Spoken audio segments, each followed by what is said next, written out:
الحلقة دي بجد صدمة، لأن ممكن تعتقدوا إني بتكلم عن عالم من الخيال ما كانش موجود أصلا، أو حتى بعمل موضوع لمجرد إثارة الجدل. تخيلوا كده إن من ملايين السنين كان في مخلوقات بتمشي على الأرض، لا هم إنس ولا جن، أمال يطلعوا إيه دول؟ مخلوقات عجيبة اتكلم عنها علماء التفسير، وكمان اتذكرت في الحكايات والأساطير القديمة. ولكن المفاجأة إن بين طبقات الأرض في إثيوبيا كانت الصدمة، لأنهم اكتشفوا أساس علمي ورا الحكايات دي. مين المخلوقات اللي كانت عايشة على الأرض قبلنا، وصفاتهم وأشكالهم اللي حرفيا مرعبة، وإيه قصتهم وإزاي اختفوا.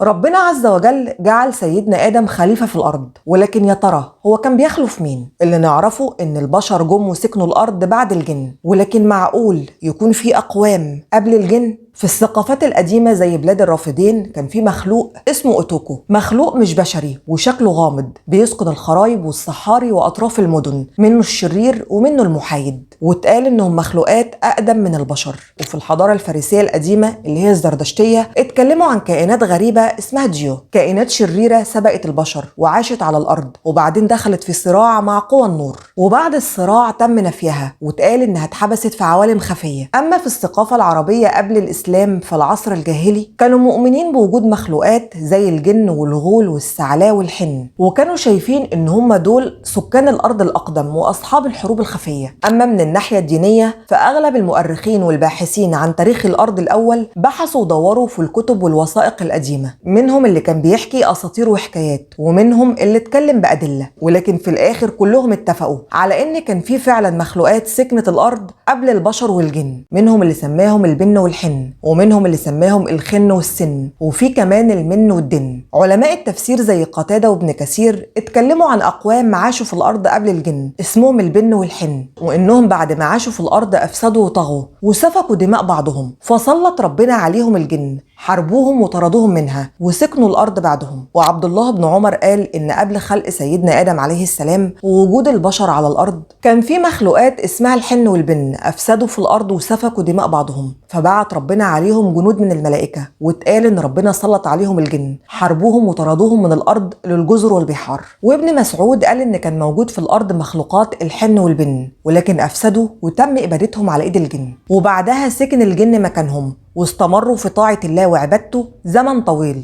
وبعد مدة أفسدوا هم كمان في الأرض، فأرسل ربنا ليهم ملك يدعوهم للهداية والإيمان، فرفضوا يسمعوا ليه واستمروا في فسادهم، فبعت ربنا عليهم جيش من الملائكة، وقامت معركة قوية بين الجن والملائكة انتهت بانتصار الملائكة وطرد الجن للجزر والبحار. وبعض الصحابة والتابعين ذكروا إن كان في أقوام عاشوا في الأرض قبل الجن والبشر، يعني في إجماع فعلا إن في أقوام كانت قبلنا وقبل الجن على الأرض. في اللي بيقول إن بيوصل عدد الأقوام ل 28 أمة، ولكن كل الأقوام دي ما كانتش مكلفة، لقوله تعالى وما خلقت الجن والإنس إلا ليعبدون. وده بيدل إن الأمم دي كانت غير عاقلة، ولكن نصف عاقلة زي الحيوانات. ودلوقتي هنعرف مين هم وشكلهم ايه. من المراجع اللي اتكلمت عن الموضوع ده كتاب البداية والنهاية للمؤرخ والمفسر ابن كثير، ذكرهم ولكن ما اتكلمش عن اي شيء يخص صفاتهم او شكلهم او اسلوب حياتهم. ولكن المسعودي في كتابه تاريخ الأمم وشهاب الدين الأبشيهي في كتابه المستطرف قالوا إن ربنا خلق قبل سيدنا آدم 28 أمة، وده اللي قاله برضو ابن كثير. ولكن الفرق بين كتاب ابن كثير وكتاب المسعودي وكتاب شهاب الدين إن الكتابين كان فيهم أوصاف لأشكال بعض الأمم. الأوصاف حرفيا كانت مفاجأة لأنها غريبة ومرعبة لدرجة تخض. ظلال كائنات مجهولة طالعة من كابوس قديم. اللي هنقوله دلوقتي مش من أفلام الخيال، ده اللي اتقال في كتب أكبر المؤرخين. وصفوهم وقالوا إن كان في منهم اللي ليهم أجنحة وكلامهم قرقعة، والقرقعة هو صوت مزعج ومتقطع بيشبه صوت ضرب الحصى في بعضه. ومنهم اللي جسمه زي جسم الأسد وراسه زي راس الطير، ومنهم اللي ليه وجهين، وجه من الأمام ووجه من الخلف، وليه رجول كتير. ومنهم اللي بيشبه نص إنسان بإيد ورجل وكلامه زي عوي الكلاب. واللي شكل راسه زي راس الإنسان وظهره زي السلحفاة وفي راسه قرن، واللي ليه شعر أبيض وليه ذنب زي البقر، ومنهم اللي ليه أنياب بارزة زي الخناجر. أشكال كلها مريبة ومش شبه أي حاجة مألوفة. وفي مقال من ضمن المقالات اللي اتكلمت وحكت عن المخلوقات دي بيوصف أشكالهم وأسلوب حياتهم وإزاي كانوا بيتكاثروا وبيتطوروا. المقال بيقول إن في زمن بعيد قبل ما يكون للإنسان أي أثر على الأرض كان في مخلوقات على الأرض أولهم البن وشكلهم أقرب للمسخ. كانوا بيتشكلوا على هيئة دودة كبيرة، وبعد ما تنمو بتكون على شكل كائن نصف قائم، وبيتحول شكلها مع الوقت لشكل القرد المنتصب، وبعدها بتشيخ وبتدوب بقاياها في الأرض. واتقال عن البن إنهم كانوا أكتر ذكاء من الحن اللي جم بعدهم، وكان عندهم ممالك وقبائل وبرعوا في الخداع والسحر والتشكل. مخلوقات البن بدأ عددها يقل بعد تكون الطحالب وزيادة المية على الأرض، ولكن ما اختفتش نهائي. وبعدها بدأ يتشكل الحن، مخلوقات شكلها أقرب للخشب،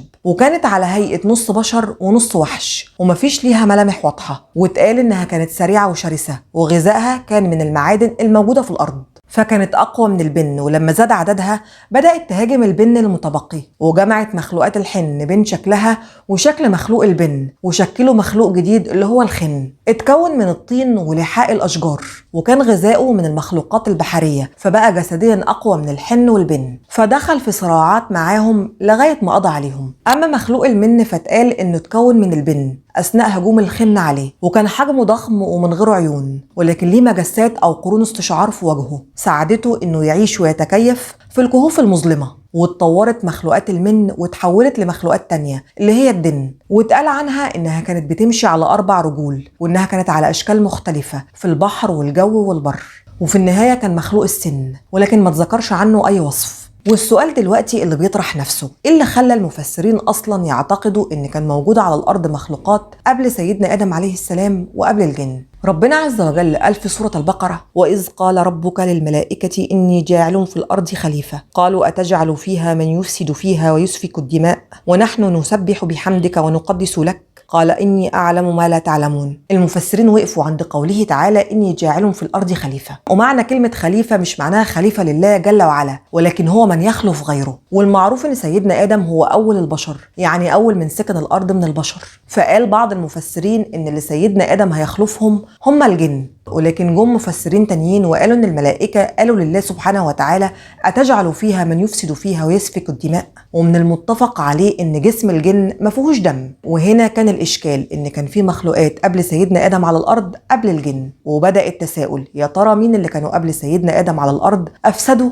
وسفكوا الدماء؟ وده سبب فرضية وجود مخلوقات قبل الجن. وبعض المفسرين رفضوا الفكرة تماما بسبب ان مفيش نص صريح في القرآن الكريم بيقول ان كان موجود مخلوقات بالشكل ده. وهنا بنوصل للرأي العلمي اللي بيحول الموضوع من أسطورة لحقيقة مؤكدة. اكتشافات صدمت العلماء وحيرتهم، خلتهم ما بقوش فاهمين الحفريات المكتشفة لأسلاف البشر ولا الشياطين ولا مخلوقات مختلفة لحد شافها ولا سمع عنها قبل كده. في سنة 1994 العلماء اكتشفوا عظمة فك في منطقة عفار في إثيوبيا بيرجع تاريخها ل 2,600,000 سنة. وقبلها في سنة 1974 كان اكتشاف لوسي، حفرية الهيكل مكتمل بنسبة 40%، قريب في شكله للبشر، وبيرجع عمره ل 3,200,000 سنة. وفي سنة 2000 كان الاكتشاف سلام، وبيتقال عليه برضو اكتشاف طفلة لوسي بسبب انها من نفس نوع لوسي، وبيرجع تاريخها ل 3,300,000 سنة. حفرية لطفلة صغيرة، أسنان وجمجمة وحوض، يعني كان في جزء منها إنسان وجزء مخلوق مجهول. وتمر السنين وفي سنة 2013 يكتشف العلماء أسنان أطلقوا عليها اسم الفك الأقدم في العالم، بيرجع عمرها ل 2,800,000 سنة. الغريب إنها مش مطابقة لا للبشر ولا للقرود